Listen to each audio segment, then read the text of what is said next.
ಮಾಡಲ್ಲ, ಅಯ್ಯೋ ಅದು ಬಿಡಿ ಫುಲ್ ಈಸಿ ಟಾಸ್ಕ್, ಕ್ಯಾಮ್ರಾ ಮುಂದೆ ಪೋಸ್ಟ್ ಕೊಡೋದು ಅಷ್ಟೇ ತಾನೇ ಅಂತ ಅನ್ಕೊಂಡಿದ್ರೆ ನನ್ನ ಎಕ್ಸ್ಪೀರಿಯನ್ಸ್ ಕೇಳಿ.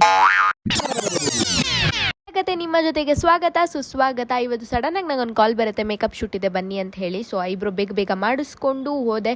ಈ ರಶಲ್ಲಿ ಹೋಗೋದೇ ಒಂದು ದೊಡ್ಡ ಟಾಸ್ಕ್ ನನಗಂತೂ. ಹೌದಾ?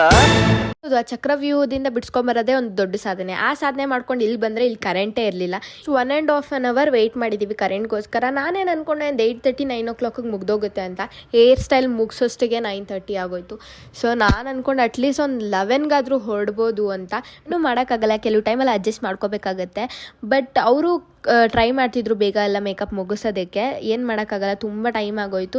ಬೆಳಗ್ಗೆಯಿಂದ ಏನೂ ಕೂಡ ತಿಂದಿರಲಿಲ್ಲ. ಏನಾದ್ರು ತಿನ್ನೋಣ ಅಲ್ಲೋಗಿ ಅಂತ ಅಂದ್ಕೊಂಡೆ, ಬಟ್ ಅದು ಆಗಲಿಲ್ಲ. ಮಾಡೆಲ್ಸ್ದು ಯಾವ ಟೈಮಿಂಗ್ಸ್ ಏನು ಅಂತ ಹೇಳೋದಕ್ಕಾಗಲ್ಲ, ಯಾಕಂದರೆ ಒಂದು ಸತಿ ಮಾತು ಕೊಟ್ಟ ಮೇಲೆ ಬೇರೆಯವ್ರನ್ನ ಸಡನ್ನಾಗಿ ಬುಕ್ ಮಾಡ್ಕೊಳ್ಳೋದಕ್ಕಾಗಲ್ಲ, ನಾವು ಕ್ಯಾನ್ಸಲ್ ಮಾಡ್ಕೊಳ್ಳೋದಕ್ಕೂ ಆಗಲ್ಲ.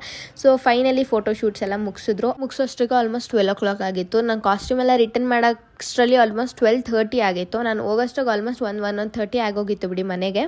ಬಟ್ ಏನು ಗೊತ್ತಾ, ಮಾಡೆಲ್ಸ್ ಅಷ್ಟು ಹೆವಿ ಆಗಿರೋ ಜ್ಯುವೆಲರೀಸ್ನ ವೇರ್ ಮಾಡಬೇಕು, ಅದಾದಮೇಲೆ ಫೋಟೋಶೂಟ್ ಎಲ್ಲ ಮುಗಿಸ್ಕೋಬೇಕು, ಮೇಕಪ್ಗೆ ಅಷ್ಟೊತ್ತು ಕೂತಿರ್ಬೇಕು. ಆಮೇಲೆ ನೈಟು ಯಾವಾಗ ಹೋಗಬೇಕಾಗಿರೋ ಪರಿಸ್ಥಿತಿ ಬರುತ್ತೆ ಅಂತ ಗೊತ್ತಾಗಲ್ಲ, ಹೋಗಬೇಕು, ಒಬ್ಬೊಬ್ಬರೇ ಟ್ರಾವೆಲ್ ಮಾಡಬೇಕು. It's not at all easy task. ಬೇಕಂದರೆ it is my first experience makeup shoot. Because ನಾನು ನಾರ್ಮಲ್ ಫ್ಯಾಷನ್ ವಾಕ್ಗೆ ಅಲ್ಲೆಲ್ಲ ಪಾರ್ಟಿಸಿಪೇಟ್ ಮಾಡಿದ್ದೀನಿ, ಈ ಥರ ಮೇಕಪ್ ಶೂಟ್ಸ್ ಎಲ್ಲ ಮಾಡಿದ್ದು ಇದೇ ಫಸ್ಟ್ ಟೈಮ್. ಇವತ್ತೇ ಇಷ್ಟು ಲೇಟ್ ಆಗೋಯ್ತು. ನಾನು ಹೇಳೋದಿಷ್ಟೇ, ಯಾರ ಕೆಲಸನೂ ಅಷ್ಟು ಈಸಿ ಇರಲ್ಲ, ಯಾರ್ದು ಅಷ್ಟು ಈಸಿ ಅಂತ ಅನ್ಕೊಂಬಿಡಿ ಅಂತ. ಇವತ್ತಿಗಿಷ್ಟೇ, ನೆಕ್ಸ್ಟ್ ವಿಡಿಯೋದಲ್ಲಿ ಸಿಗ್ತೀನಿ. ಅಲ್ಲಿವರೆಗೂ ಬಾಯ್.